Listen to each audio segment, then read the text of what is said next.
అయ్యా, గుంటూరు నుండి డాక్టర్ ప్రశాంత్ గారు మీ ఇంటర్వ్యూ చూస్తున్నారు.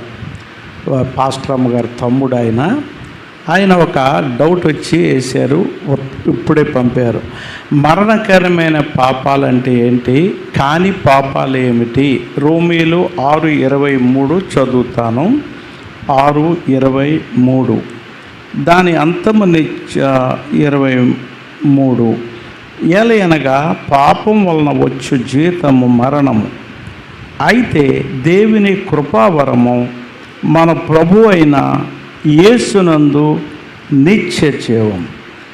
దానికి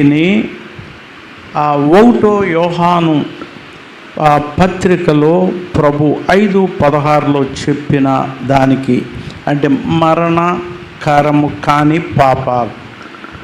1 యోహాను 5:16 తన సహోదరుడు మరణకరము కాని పాపము చేయగా ఎవడైనను చూచినడలా అతడు వేడుకొనును. అతనిని బట్టి దేవుడు మరణకరము కాని పాపము చేసిన వారికి జీవము దయచేయను. మరణకరమైన పాపము కలదు, అట్టి దాని గూర్చి వేడుకొనవలనని నేను చెప్పుటలేదు. సకల దుర్నీతియు పాపము, అయితే మరణకరము కాని పాపము కలదు.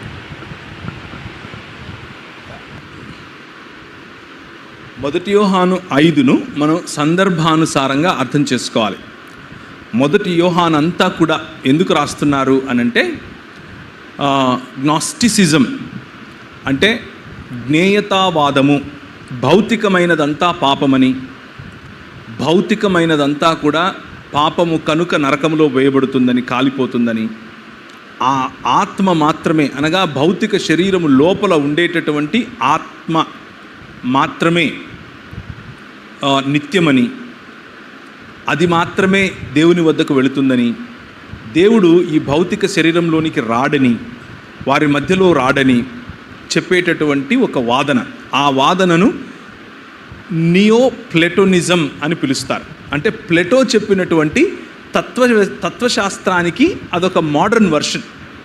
ఆ నియో ప్లెటోనిజంలో నుంచి వచ్చిందే గ్నాస్టిసిజం. ఆ తర్వాత దాన్నే మానికీయిజం అని కూడా, మానికీయిజం రూపంలో కూడా అది వచ్చింది.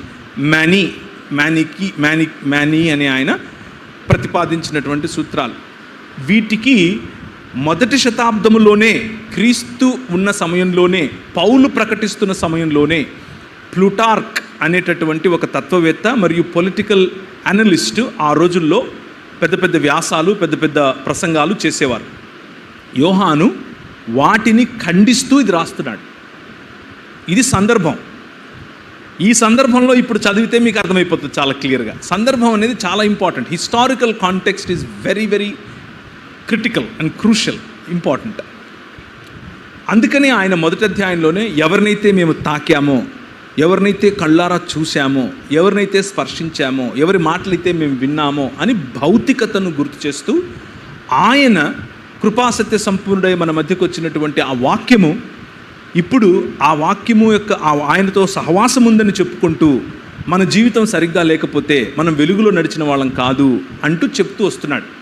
సో మరణకరమైన పాపము, మరణకరం కాని పాపము అనంటే, ఈ క్రీస్తు అనేటటువంటి, క్రీస్తు శరీరములో వచ్చాడని, క్రీస్తే నిజమైన దేవుడని, మెస్సియా అని, దేవుని కుమారుడని, ఆయన సారూప్యము కలిగినటువంటి పునరుత్థానము అనేటటువంటి సంపూర్ణ మానవత, సంపూర్ణత, మానవ సంపూర్ణత వైపుకు, మహిమగల శరీరమును ధరించుకునేటటువంటి గాస్పల్, మరణకరము కాని, ఎప్పటికీ చనిపోయినటువంటి శరీరమును ధరించుకునేటటువంటి సువార్తను విని దానిని అంగీకరించటమే ఈ అపోస్తలుడు ప్రకటిస్తున్నటువంటి మాట. దానికి భిన్నమైనటువంటి సువార్తను ఈ గ్నాస్టిక్స్ లేకపోతే జ్ఞేయతావాదులు సంఘములోనికే దూరి చెబుతున్నారు. ఏమని? మనము చచ్చిపోతాం, కానీ మన ఆత్మ దేవుడి దగ్గర, మనం అక్కడే ఉండిపోతాం అని చెప్తున్నారు. కానీ దేవుని వాక్యం ఏం చెప్తుంది? అది కాదు, శుభం కాదు. నేను చెప్పేది అది కాదు. మీరు పునరుత్థానులు అవుతారు. ఇప్పటికున్న భౌతికత కంటే బ్రహ్మాండమైన భౌతికత, అందులో ఏ కరోనా, ఏ బ్యాక్టీరియా మీ మీద పనిచేయదు. లాస్ ఆఫ్ ది నేచర్ మిమ్మల్ని బంధించలేవు. దేవునితో మీరు పాలిభాగస్తులు అవుతారు ఆయన నేచర్లో. ఇలాంటి పేతురు చెప్తున్నట్లుగా 2వ పేతురు ఇలాంటి శ్రేష్టమైన జీవితం వైపుకు రండి అని పిలుస్తున్నాడు. ఈ నేపథ్యంలో ఈ కళ్ళద్దాలతో ఇది చదివితే ఎలా అలా అలా అలా విడిపోద్ది, రైట్?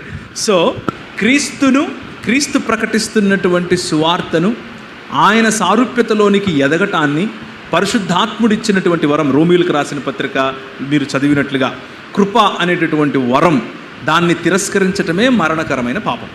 కాబట్టి చప్పట్లు కొట్టండి అందరూ.